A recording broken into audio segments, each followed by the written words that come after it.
The liquor store clerk trembling behind the counter wasn't acting. He was a real store owner who'd survived 3 robberies. The Hughes brothers were only 20 years old directing this film. These are 20 hidden details in Menace II Society you completely missed. Number 1. Sharif, the Muslim friend who represents moral clarity, feels perfectly cast with Vontae Sweet. That role was written specifically for Tupac Shakur, according to casting director Jackie Brown Carmen's interviews. Tupac attended full table reads and committed completely. He spent 2 weeks in pre-production rehearsals developing Sharif's walk and speech patterns with the Hughes brothers. Then 3 weeks before filming, Tupac dropped out to star in Poetic Justice with Janet Jackson. Watched Sharif's hand gestures throughout and noticed they matched Tupac's signature movements from music videos. Sweet learned the character from Tupac's rehearsal energy, essentially performing a ghost performance. Production designer Penny Barrett mentioned in commentary that Sweet studied Tupac's blocking notes to maintain consistency with what directors Alan and Albert Hughes had choreographed. Number 2. Menace II Society runs 8 minutes before the title card appears. That wasn't artistic freedom, it was rebellion. According to New Line Cinema executive Michael DeLuca's interviews, the studio demanded the title appear within 2 minutes, standard industry practice. The Hughes brothers refused, threatening to walk off. New Line responded by threatening to re-edit the film themselves. The standoff lasted 3 days until New Line's lawyers discovered the brothers had negotiated final cut approval. The studio backed down. Count those opening scenes, the liquor store massacre, the drive home, Kane's voiceover establishing backstory, all before viewers know the film's name. That deliberate disorientation was a creative choice producer Darren Scott supported but New Line fought desperately to eliminate. Number 3. The house party scenes.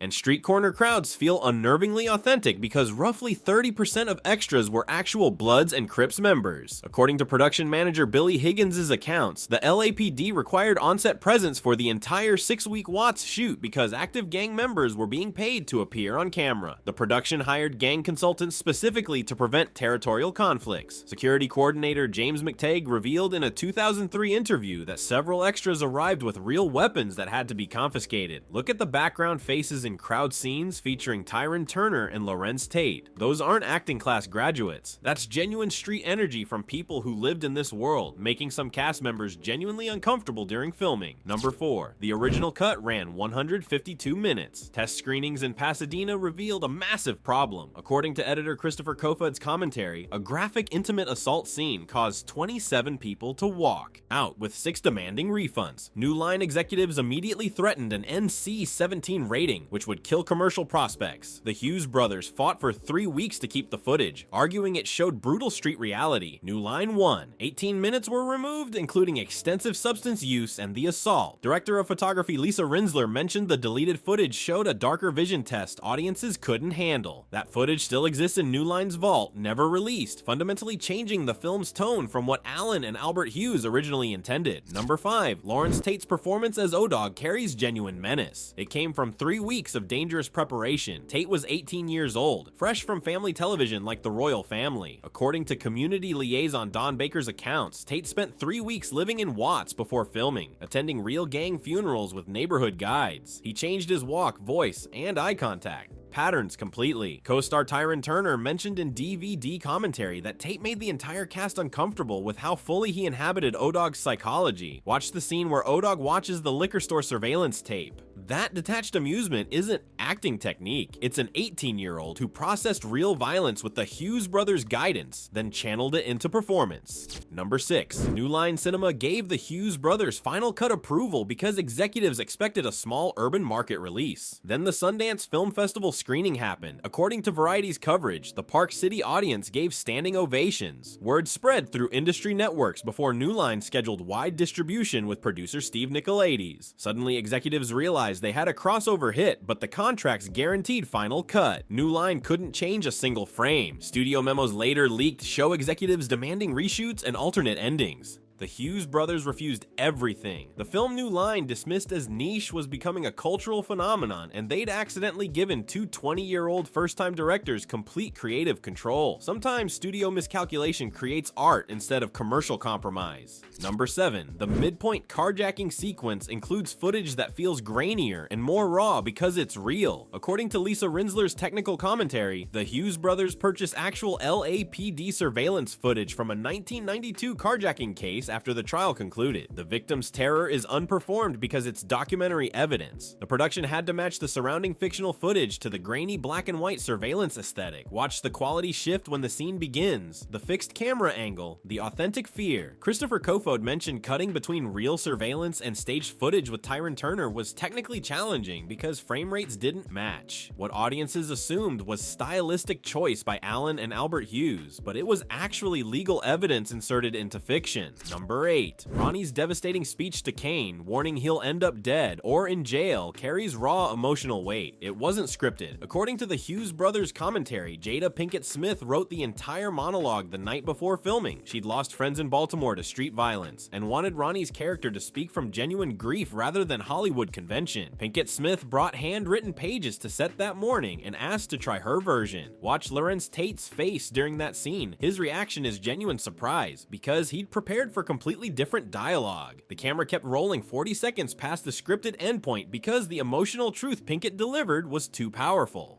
Darren Scott never changed a word of her improvisation. Number 9. Menace II Society features brutal shooting sequences. The script called for over 60 individual bullet impacts requiring blood squibs at $300 each in 1992. The production couldn't afford them. According to special effects coordinator John McLeod's accounts, only 40% of scripted gunshots show actual squib effects. The rest rely on camera angles, sound design by Frank Kern, and actors' reactions to violence happening just outside the frame. Watch the gunfight scenes with Tyrone Turner carefully and notice how often violence occurs in off-screen space. You hear gunshots, see characters fall, but actual impact happens where cameras can't see. The Hughes brothers turned financial constraint into aesthetic choice, making audiences imagine worse than what Lisa Rinzler actually captured on screen. Number 10. Samuel L. Jackson's role as Tat Lawson, Kane's mentor in flashbacks, feels substantial despite limited screen time. Jackson filmed his entire performance in 8 hours. According to production coordinator Jennifer Lane's schedule, notes, Jackson was shooting Jurassic Park in Hawaii. He flew to Los Angeles on his day off, filmed from 6 a.m. to 2 p.m. in a condemned Compton building scheduled for demolition the following week, then flew back to Hawaii the same day. Jackson accepted SAG minimum wage of $596 despite commanding a major star salary from Steven Spielberg's production. The building's authentic decay required no art department modifications from Penny Barrett's team. Jackson was back on the Jurassic Park set before most of the Menace II Society cast even knew he'd been there. Number 11. The funeral scene for Sharif includes hundreds of extras dressed in black. Half weren't acting. According to assistant director Eric Chambers' production notes, the Hughes brothers learned a real South Central mortuary was hosting a funeral for a young shooting victim the same week they needed to film. They contacted the family and offered payment for community members to participate. Real mourners brought photographs of their own murdered children and brothers. Penny Barrett noted several people arrived in actual funeral clothes, refusing wardrobe. Look closely at extras' faces and notice the difference. Some show composed grief, others display raw pain. Lisa Rinzler captured authentic community trauma, blurring the line between documentary and fiction in ways that deeply affected Tyrone Turner and the cast. Number 12. The car rollover sequence looks dangerous, because it was. According to stunt coordinator Jeff Dashnaw's incident reports, the stunt went wrong on the third take. The car landed 6 feet outside the designated safety zone, nearly hitting crew members. Tyrone Turner had refused a stunt double, insisting on authentic connection to Kane's physical experience. Production shut down for 2 days while insurance investigators examined the scene with producer Darren Scott. New Line executives wanted to replace Turner and reshoot all his scenes with a more compliant actor. The Hughes brothers refused, threatening to quit if Turner was fired.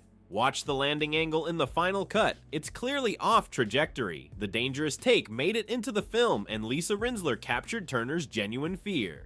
Number 13. The opening liquor store massacre location carries authentic decay. That's because the building was genuinely condemned. According to location manager Rick Schuler's accounts, the store was scheduled for demolition the week after filming. The production needed no permits because the building was legally abandoned. Art director Keith Brian Burns mentioned the crew could drill holes and destroy property freely because demolition was already scheduled with the city. Every detail of deterioration visible on screen, the cracked walls, sagging ceiling tiles, peeling paint, was real decay captured by Lisa Rinzler. Look at the background details during the massacre with Larenz Tate. Stained floors, broken fixtures, genuine urban abandonment. That wasn't production designer. Penny Barrett's set design, it was Los Angeles in 1992, captured days before demolition crews arrived. Number 14. MC8's performance as A-Wax, the violent enforcer, feels genuinely threatening because 8 was an active Trag New Park Compton crip during filming. According to insurance documents obtained by LA Weekly, the insurance company initially refused coverage if 8 was cast. New Line fought for 3 weeks before reaching a compromise with producer Steve Nicolaides, extra security, contractual limits on 8's interaction with rival gang-affiliated cast members, and mandatory LAPD presence. Watch A-Wax's movements throughout scenes with Tyrin Turner. They aren't choreographed by fight coordinators. That's genuine street behavior. The walk, hand gestures, and eye contact patterns of someone who lived that world. The authenticity came with real risk. Hughes Brothers essentially hired active gang members to play themselves, gambling that art could emerge from genuine danger. Number 15. The classroom scene where Mr. Butler confronts Kane about wasted potential is powerful. According to the Hughes Brothers' detailed commentary, Charles Dutton refused to perform the scripted dialogue the morning of the shoot. The original script featured a white savior teacher narrative. Charles Dutton rewrote the entire monologue during the 2-hour lighting setup, transforming it into a frustrated black educator exhausted by a system that fails students. He gave the Hughes Brothers an ultimatum: film his version or replace him. They immediately agreed, with producer Darren Scott's support. Watch Dutton's performance and notice the authentic exhaustion, the specific cultural knowledge. That's not Hollywood's idea of inspiration delivered to Tyrin Turner. It's genuine frustration from someone who understood that world completely. Number 16. Post-production became a 6-week standoff between the Hughes Brothers and New Line Cinema. According to Christopher Kofoed's accounts, the studio demanded a hopeful ending, with Kane surviving and leaving Los Angeles. Test audience scores for the death ending were catastrophic, 42 out of 100. New Line executives led by Michael DeLuca argued the film needed commercial viability, not nihilistic tragedy. The Hughes Brothers threatened to invoke the Alan Smithee pseudonym, officially removing their names if forced to change the ending. The standoff only ended when the Sundance Film Festival screening generated overwhelming critical buzz. Suddenly, New Line Cinema needed the Hughes Brothers' names attached for marketing. Producer Steve Nicolaides brokered the compromise. The studio backed down, but only after festival validation proved the death ending worked with audiences. Number 17. Kane's death at the burger stand drive-by is devastating and a direct recreation of an actual 1991 Watts murder. According to production designer Penny Barrett's sensitive accounts, the victim's family granted permission after reading the script with the Hughes Brothers. They saw their son's death as representative of countless similar tragedies. The production filmed within 2 blocks of the real incident location. Family members attended the shoot as observers, wanting to witness their loss transformed into art by Alan and Albert Hughes. Watch the street signs in that scene and compare them to archival news footage of the real murder. They match exactly. Lisa Rinsler captured this with the family watching. That final violence isn't a fictional invention, it's a documentary recreation of genuine loss with family blessing. Number 18. The film's final moments, Kane dying in Sharif's arms, weren't in the original script. According to the Hughes Brothers commentary, the screenplay by Tyrin Turner and Alan and Albert Hughes had Kane surviving, leaving Los Angeles wounded but alive. 3 days before the final week of shooting, Turner approached the directors with a controversial suggestion: Kane should die.